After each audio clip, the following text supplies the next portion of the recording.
West Virginia is a state known for the iconic monsters that inhabit its ancient wilderness.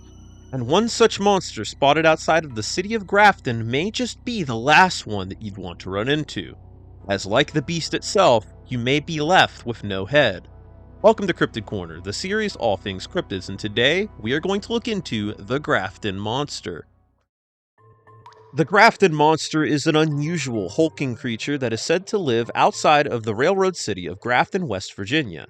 The monster is described as an enormous humanoid with a white seal-like skin, clocking in at about 7 to 9 feet tall and 4 feet wide with robust arms and small hind legs.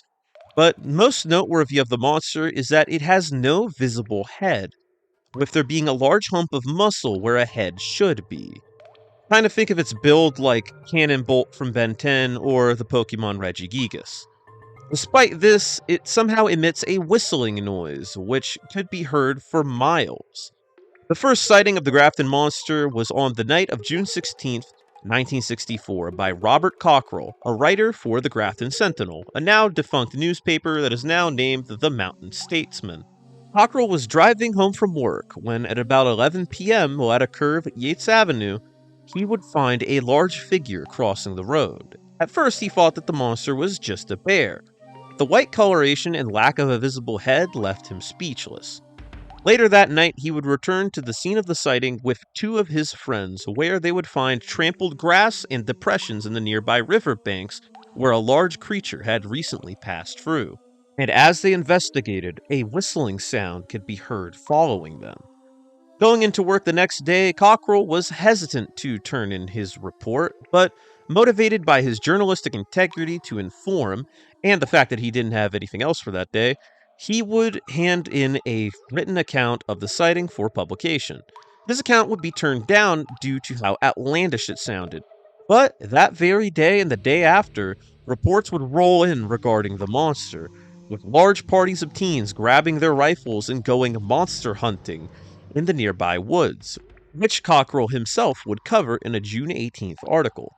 Following this, Cockrell's account would be published with papers flying off the shelves and reports increasing by the hour. The accounts were consistent, with a large headless humanoid lumbering nearby, usually in close proximity to water, with a whistling sound being heard once the creature or the witness flees. Interestingly, the Grafton Monster would be compared to a cryptid spotted in Michigan known as the Dewey Lake Monster, which was described more as a 10-foot tall bipedal ape with glowing eyes, so it's more of a Bigfoot than this. Over time, the reports would decrease, but in 2014, a farmer would record what appeared to be the monster, with the sighting being featured on a show called Mountain Monsters.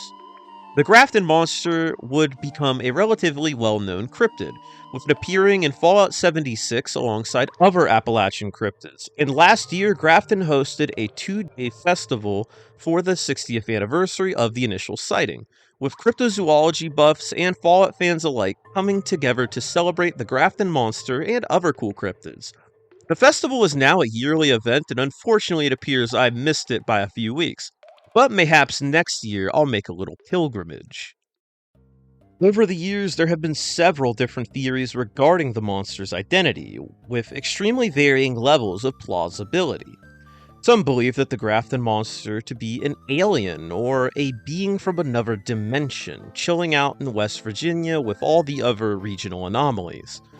And after hearing large humanoid, Bigfoot enthusiasts wasted no time suggesting that the Grafton Monster was some sort of Sasquatch, either disfigured or mutated, giving it a bizarre appearance.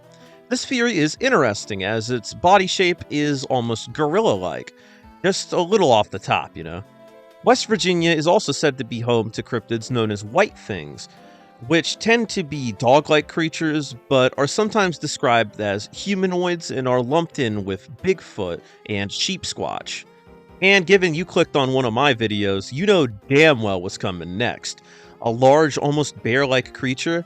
Well, why couldn't this be a really old ground sloth with bad posture and a small head? Even though this is kind of a joke recommendation, I do want to bring up that three-toed sloths, who are closer related to Jefferson's ground sloth than the extant two-toed sloths, let out a high-pitched screech, which is almost whistle-like. So who's to say the ground sloths that once called West Virginia home didn't make similar sounds? I actually looked this up after doing the script, and they do this call to imitate jungle birds. So this might take a little out of this little suggestion, but I do think it's cool and worth noting.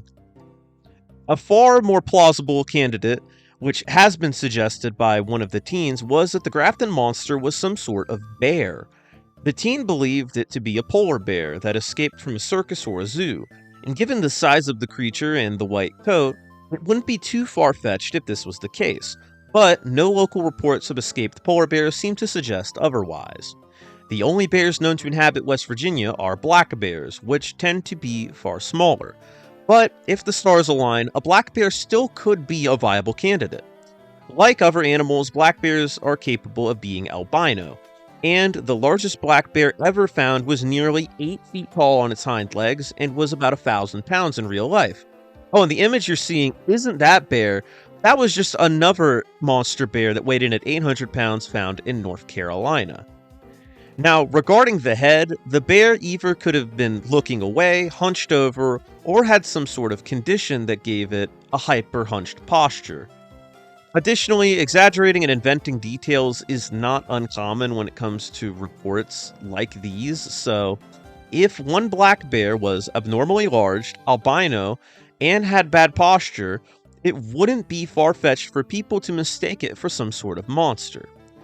Some people have also theorized that the monster was nothing more than a person pushing a handcart across the road. Cockrell claimed to have been fully awake and not stressed out, but in the dead of night, the man could have appeared oddly distorted given the low visibility. But given the sharp decline in sightings following the initial pandemonium and the lack of evidence regarding the monster outside of the one Bigfoot video, it would be easy to assume that the Grafton monster was all just a hoax. Like other communities in West Virginia, following the closure of coal mines, large-scale job loss due to businesses closing and relocating out of state left Grafton in a state of poverty and unemployment just like the rest of West Virginia.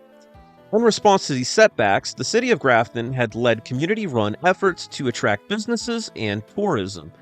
And what generates tourism like a local legend?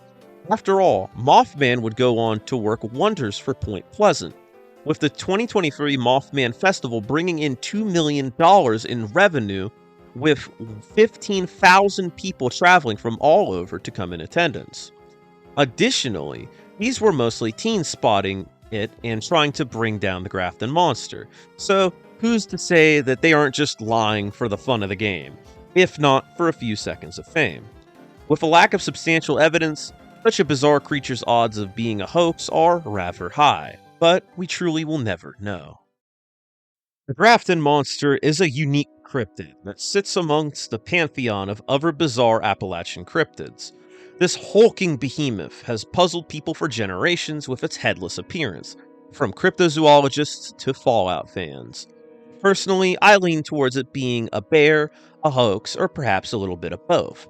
Regardless, the whistling of the monster can still be heard today to those who seek it outside of the city of Grafton. And that is going to do it for the Grafton monster. This was a very interesting type of cryptid, a very unique one, you know. Regarding the ground sloth thing, I forgot to mention it, but it kind of reminds me of the map in Glory, where the creature's mouth is on its chest and the head's only just an eye. So, hey, that could be even more towards the ground sloth explanation. But what do y'all think about it? Do y'all think it was just a hoax, or a lot of just kids seeing this thing? And, do you think that it could have been a bear? Because bears are kind of monsters in their own right. It seems like you'd be better off running into this thing than a really hungry black bear out in the middle of the woods. But again, what do you think about it? If you like this video, leave a like. If you really like it, make sure to comment down below what you thought about it. Make sure to comment what you thought it was, or if you have any suggestions, make sure to let me know down below. I have a ton of suggestions up on a wall behind me, and I will not rest until I cover every single one of them. But if you really like this content, make sure to subscribe and ring that notification bell so you get notified anytime I upload. If you really, really, really, really like this content, consider becoming a member. You get these videos a little bit early, usually the night before, and you'd also just be a real one. Literally, you'd be here with all the food and the beluga. Who wouldn't want to be with the beluga? But I'm not going to keep you any longer. But again, thank you for watching, and I will see you in the next one.